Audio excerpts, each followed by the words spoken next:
Olá pessoal, eu sou a Ara, este é o meu canal. Você já sabe, é um canal sem canalice nem oportunismo. E no vídeo de hoje eu quero conversar com vocês sobre essa questão, do Estado brasileiro ter concedido asilo à ex-primeira-dama do Peru, a senhorita Heredia, Nadine Heredia, é esposa do ex-presidente Humala. E eu quero conversar com vocês, trazendo primeiro o que diz a letra fria da lei sobre isso, e depois fazer aqui a análise dessa situação, da postura do presidente Lula e que isso implicaria também com relação à situação do presidente Bolsonaro. Então vamos lá. A Nadine, ela no dia 15 de abril agora, ela foi condenada a 15 anos de prisão por questões de envolvimento aí com corrupção, Lavagem de dinheiro. Ela e o marido pegaram, pelo que a justiça peruana está dizendo, eles pegaram um valor vindo do estrangeiro, tanto do Hugo Chávez quanto da própria Odebrecht, que hoje não é mais Odebrecht, tá? É Novo Honor. Odebrecht mudou o nome, mas na época era Odebrecht. E utilizaram esse valor na campanha, ou seja, é como se Odebrecht, o próprio Hugo Chávez, tivesse financiando a campanha do Humala, que junto com a esposa criaram aí o Partido Nacionalista Peruano, eles que fundaram, e com esse valor, eles, obviamente, cometeram crimes, uma vez que a legislação peruana é igual à brasileira nesse sentido, não permite que estrangeiros ou empresas estrangeiras contribuam, doem para candidatos. Então, já tinha aí uma falha grave e, além disso, a gente viu que a questão foi muito além de só ter recebido dinheiro de fora. Ainda assim, que recebeu já estaria errado, já era um ilícito penal lá no Peru. Aconteceu que esse valor foi ilícito, Uma coisa, foi um empresário que mandou, não deveria mais valor, foi ilícito, poderia ser repatriado esse valor, eles responderiam por outras questões, mas não. O valor também foi ilícito, uma vez que era tipo a mesma coisa que aconteceu com Lava Jato, toma lá da cá, investe aqui nesse candidato, que aí depois a gente vai fazer contratos aí com o Odebrecht, é meio que financia para depois o Estado, que é aquele governante que recebeu aquele financiamento, ele venceu a eleição, depois esse Estado vai lá e devolve esse favor, digamos assim, e devolveria para Odebrecht. Toda essa situação já é grave e, para piorar, na delação está lá posto, não só através do Marcelo Odebrecht, como também de pessoas lá no Peru que fizeram delação premiada, está lá posto que, inclusive, foi a pedido do presidente Lula e do ex-ministro Palocci que a Odebrecht fez esse aporte, deu esse valor por fora, ilegal, de maneira corrupta, digamos assim, para o presidente Humala e óbvio também para sua esposa. Lembrando que eles foram condenados num crime comum, então não foi um crime político que eles foram condenados. Assim sendo, ela sim, supostamente está aí com câncer, está doente, precisa fazer um tratamento, ela se refugia na embaixada no dia da sentença, ela se refugia na Embaixada do Brasil para ela tentar buscar aí uma proteção no sentido para que não seja presa. O marido aceita a sentença, foi levado aí para uma prisão, inclusive Peru, infelizmente tem um histórico de ex-presidentes envolvidos com corrupção e presos.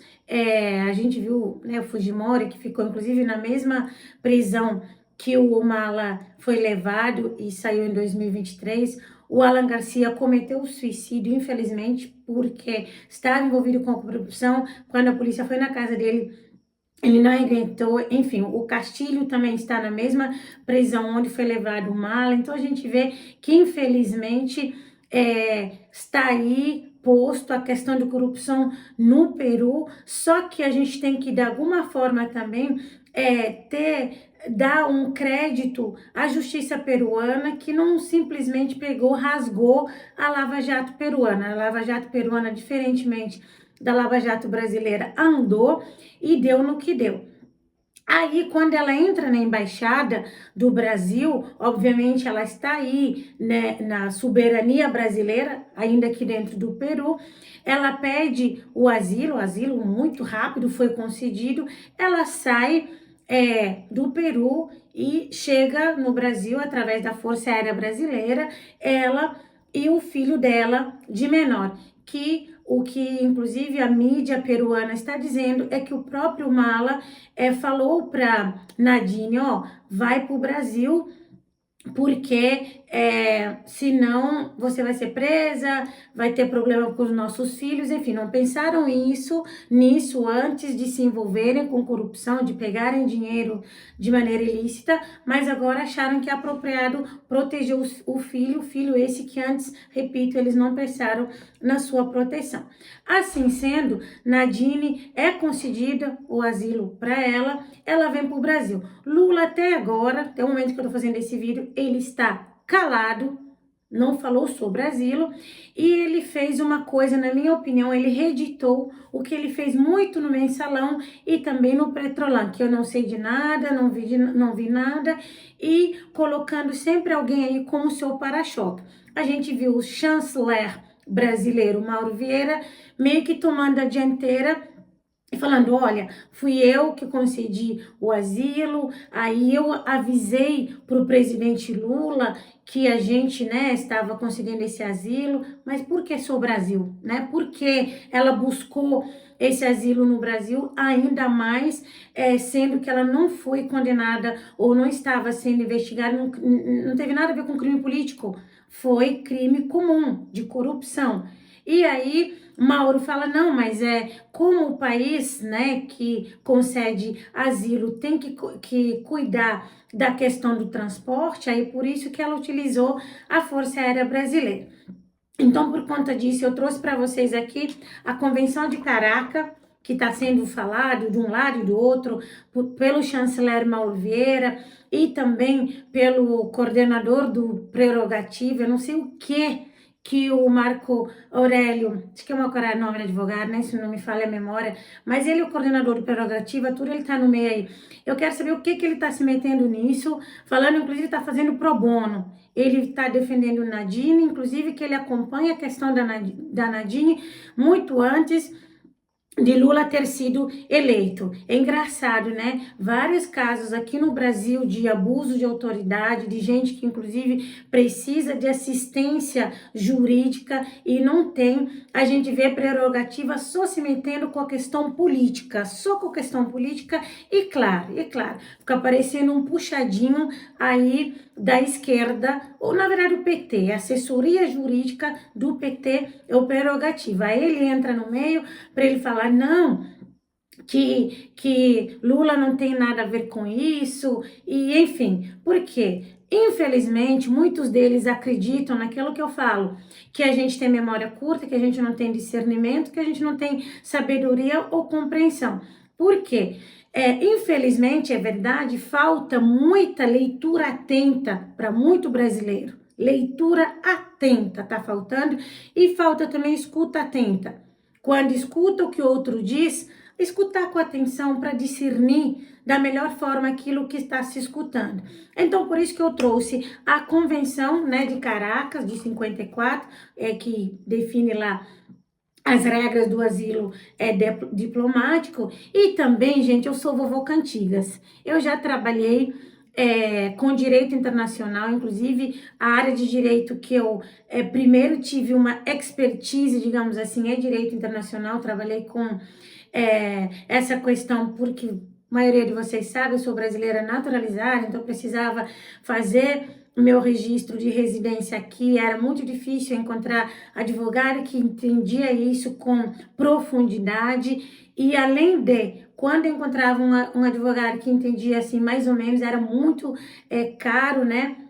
pelo menos para mim na época. Então eu tive que aprender na Mara sobre direito internacional, trabalhei com muitos processos, né, para legalizar documentação estrangeira aqui, então eu sei muita coisa sobre asilo, sobre a questão de Convenção de Caracas e, pasmem, asilo é algo que é da prerrogativa do presidente da República. Claro, de alguma forma, o Ministério da Justiça ele acaba também no sentido de chancelar aquilo, mas asilo é algo que o PR, o presidente da República, que decide. E nós temos dois tipos de asilo, o asilo diplomático e o asilo territorial. Eu trabalhei muito com asilo territorial, que é basicamente o quê? O estrangeiro ele vem aqui no Brasil, ele vem, por exemplo, sem visto. Infelizmente acontece, às vezes a pessoa só compra a passagem, pega um passaporte, ele foge para um país, para lá naquele país ele pediu asilo. Então aconteceu muito estrangeiro de Nigéria, do Senegal, da Síria, que eles vinham lá no aeroporto, eles pediam asilo. Aí o que a PF faz?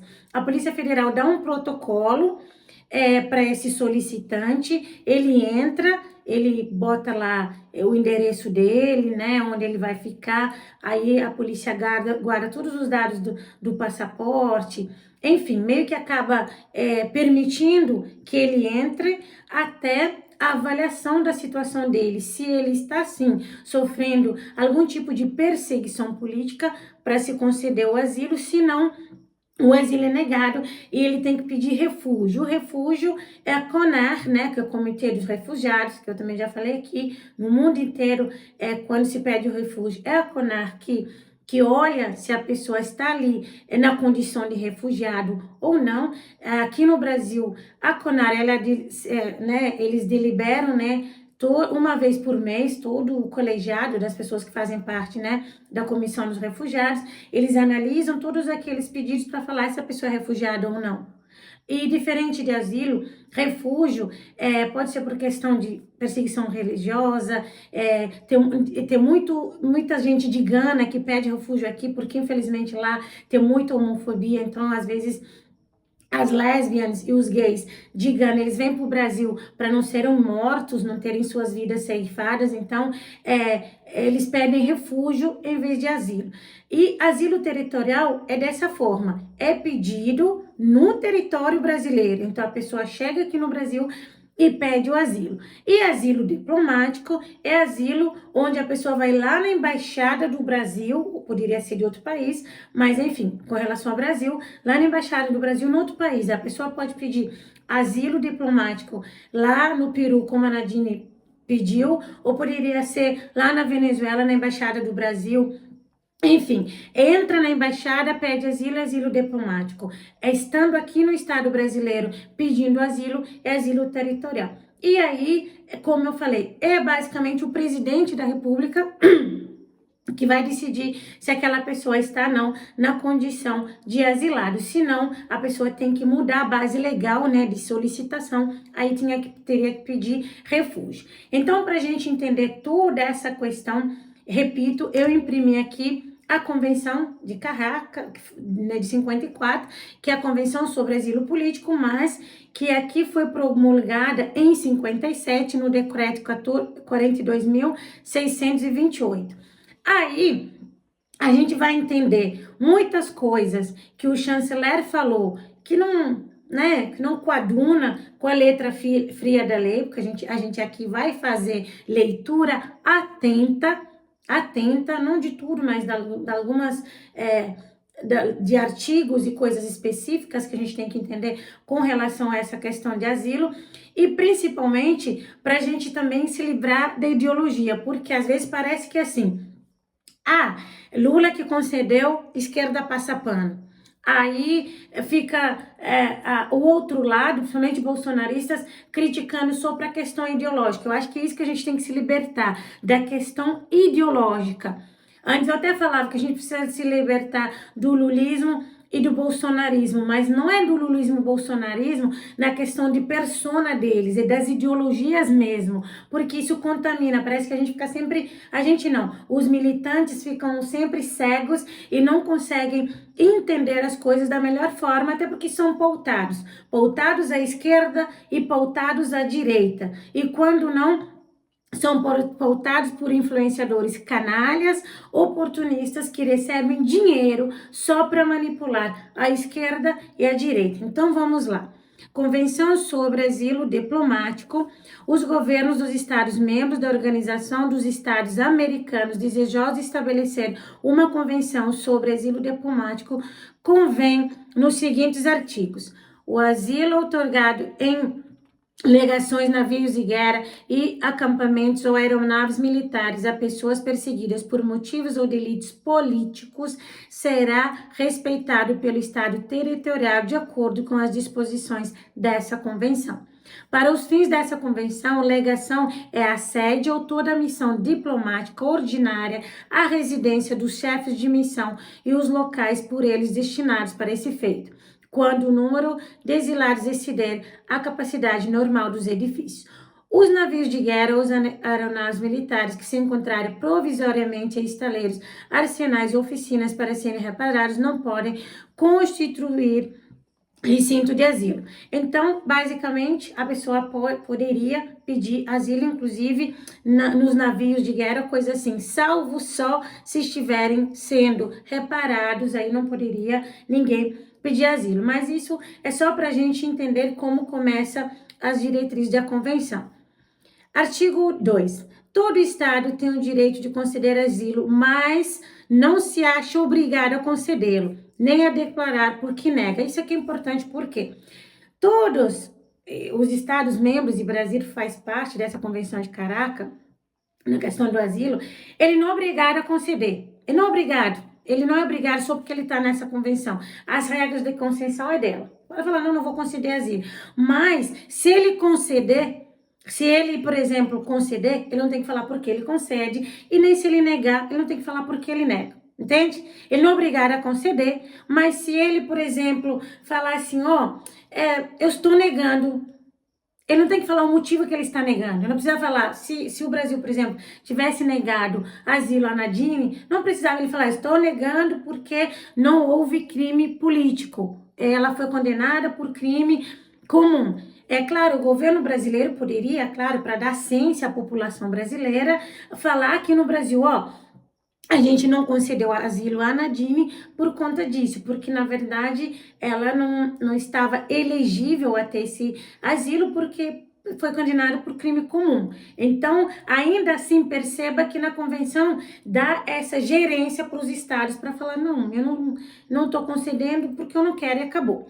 Aí a gente vê o quê? Compete ao Estado asilante a classificação da natureza do delito por motivos de perseguição. Só para vocês terem noção. E aí, eu vou pular um pouco para o vídeo não ficar grande, mas quem quiser, eu vou pôr o link da convenção para ler, para vocês entenderem. Aqui, artigo 12. Concedido o asilo, o Estado asilante pode pedir a saída do asilado para território estrangeiro, sendo o Estado territorial obrigado a conceder imediatamente, salvo caso de força maior, as garantias necessárias ao que se refere ao artigo 5 e correspondente ao salvo-conduto. Por que eu li isso aqui? Porque o Peru deu salvo-conduto para Nadine por conta disso. A partir do momento que ela alega, inclusive, a questão do câncer, a questão humanitária, e a partir do momento que o Brasil está pedindo a saída da Nadine para o território brasileiro, obriga o Peru a fazer salvo-conduto para a própria Nadine, conforme o 5 aqui. Cadê o 5?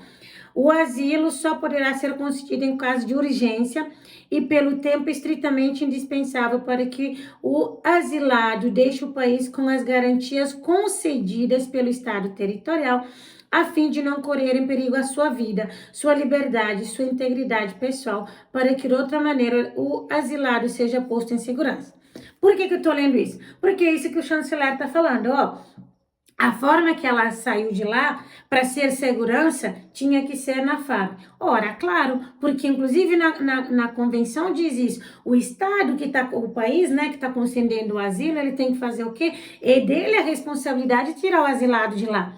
Então, se o Brasil assume a responsabilidade de tirar a Nadine, por óbvio, tinha que ser sim através da Força Aérea. Agora, Mauro dizer que foi ele, não Lula, eu acho canalice. Lula não saber, não viu nada. Por quê? É claro que é prerrogativa do Lula, Lula que concedeu o asilo e precisa que o chanceler fique aí como para-choque para falar que é ele, usando a Força Aérea, repito, porque sim, é o Brasil que tem que custear a saída e trazer Nadine para cá em segurança, porque o Brasil que falou, ó, a gente concedeu asilo, por isso Peru deu salvo-conduto, porque aí vai ter o quê? Uma crise diplomática? Não, se eles são signatários, pressupõe-se respeitar. Por isso, muita gente fala, mas isso na lei não funciona. É por isso que a gente tem que ter a leitura atenta, para não ficar na ideologia. O que diz a letra fia da lei é aquilo que diz.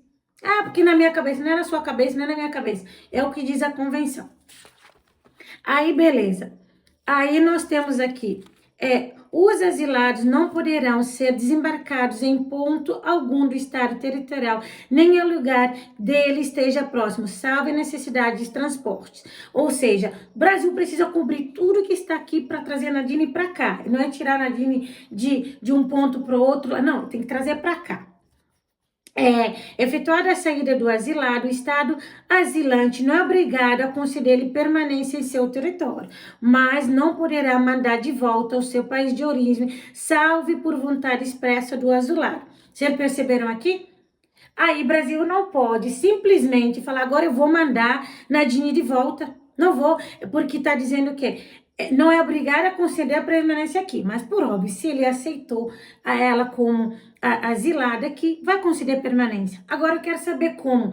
Vai fazer refúgio, porque ela não tá, ela foi condenada por crime comum. Aí eles vão dar um duplo twist carpado. Eu acho que Lula se prejudicou de verdade.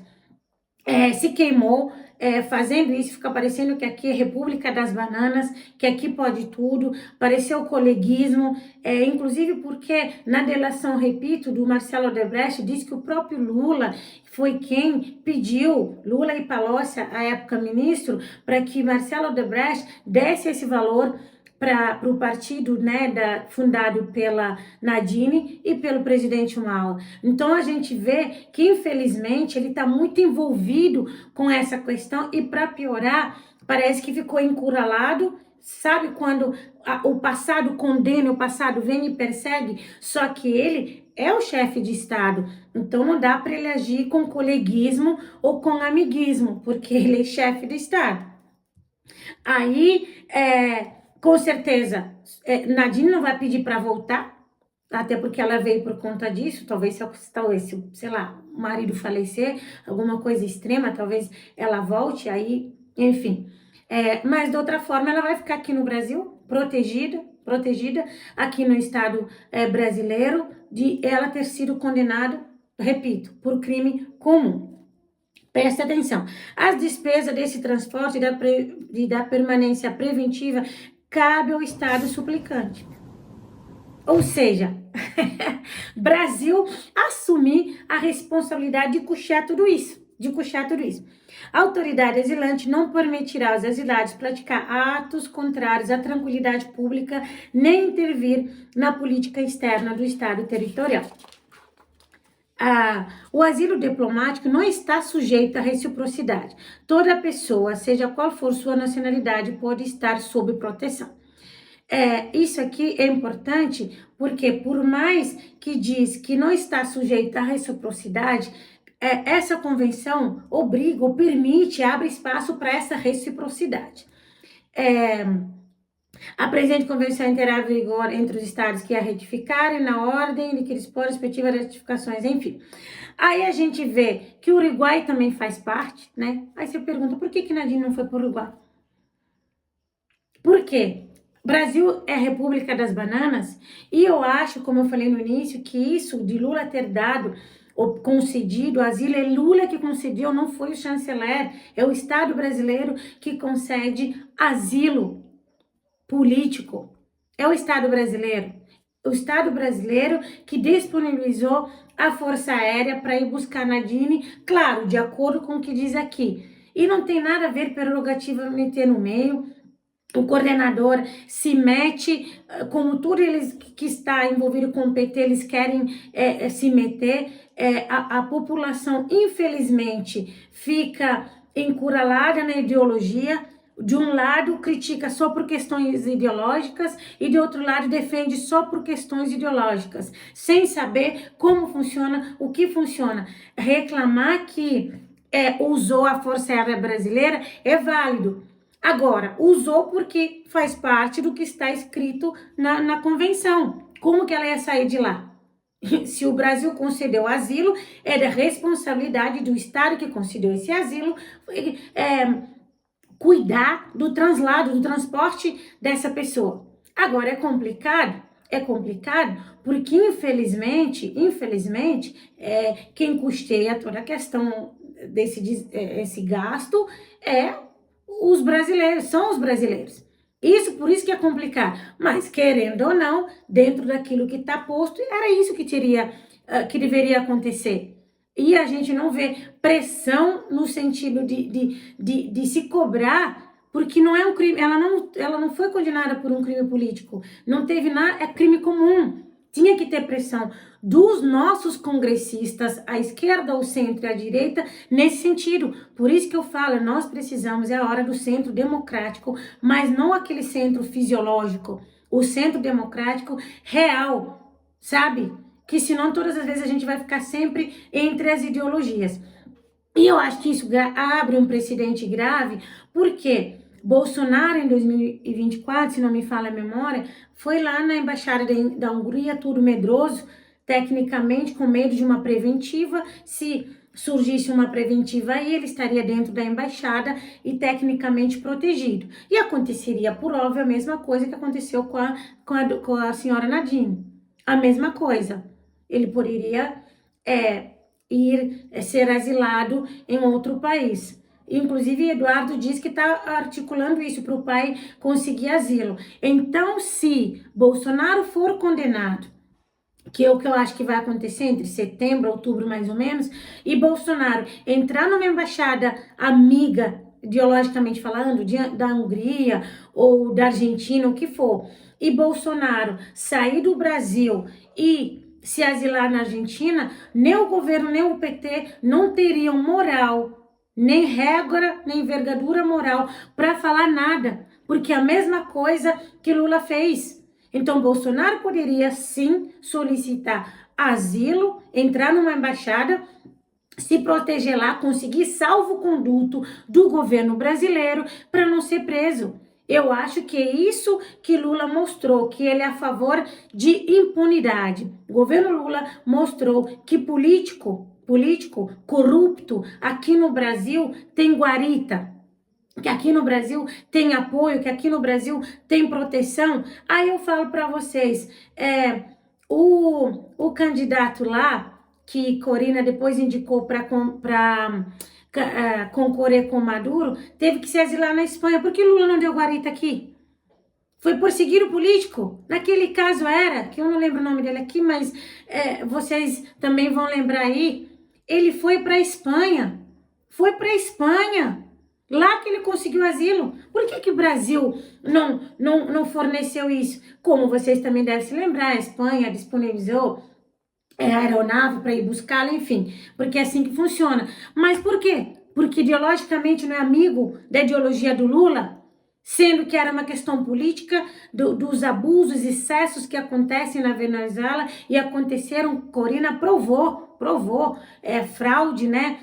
Que infelizmente toda a Suprema Corte e o próprio Tribunal Superior de Venezuela virou aparelhado pelo regime do Maduro. E ele não veio para o Brasil por quê?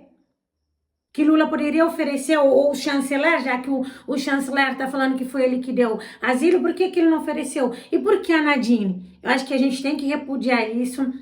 inadmissível. A gente não pode simplesmente falar, ah, não, sabe, é algo discricionário do presidente da República, a gente vai aceitar. Por isso eu repito, falta leitura atenta, entender o que está dizendo, para a gente poder, através da leitura atenta, fazer análise mais assertiva, com mais sabedoria e principalmente sem contaminação.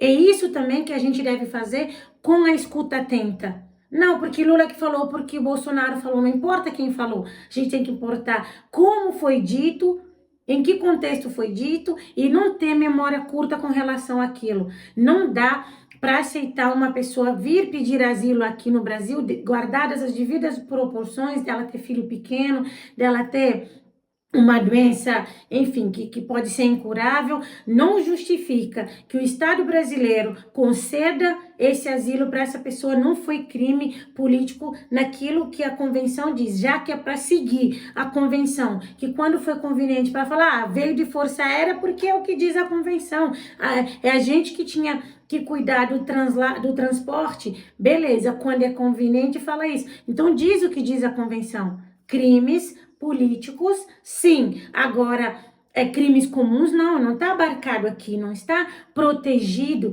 digamos assim, por essa convenção. É por isso que a gente tem que importar com política, não ser patrulhado, não ser pautado. Inclusive você aqui, que vem no meu canal, que você sabe que aqui é sem canalice, sem oportunismo, você precisa saber discernir por você mesmo, questionar, discordar, porque é assim que funciona. E não ficar sendo pautado ou patrulhado pelas ideologias. Não faz sentido que simplesmente quem repudia ou quem está contra essa concessão de asilo seja por questões meramente ideológicas. Não, é porque a gente tem uma convenção que não foi respeitada no que tange a conceder asilo. E vocês não sabem o quão difícil é conseguir asilo ou refúgio. Eu já tive cliente que esperou 3, 4 anos para conseguir o refúgio. Ficou só renovando o protocolo, né? Que senão fiquei ilegal no país, porque há uma dificuldade. Então, olha a facilidade de entrar na embaixada, conseguir um asilo diplomático, claro, não foi territorial, e simplesmente vir para o Brasil puxado pelo Estado brasileiro, de uma pessoa que estava envolvida com corrupção, de uma pessoa que inclusive, pelo que tem posto lá na Lava Jato peruana, foi o próprio Lula e o Palocci, repito, que pediram que a Odebrecht desse essa injeção de dólares. Então a gente tem que olhar isso sem canalice, sem oportunismo e repudiar a forma com que Lula concedeu esse asilo e lembrar que é o modus operandi do Lula, no sentido, não sei, não vi, agora colocar o chanceler como se um ato discricionário do chanceler, que o chanceler pode escolher, beleza, vou conceder asilo aqui, depois eu aviso o Lula, que Mauro Vieira meio que colocou assim, eu avisei o presidente Lula, como se a gente fosse um bando de apedeutas e eles falassem o que quisessem, a gente simplesmente falasse, tá bom, tá sim, senhor. Mas é isso, vocês já sabem, aqui no meu canal, é sem canalice, nem oportunismo. Arrivar.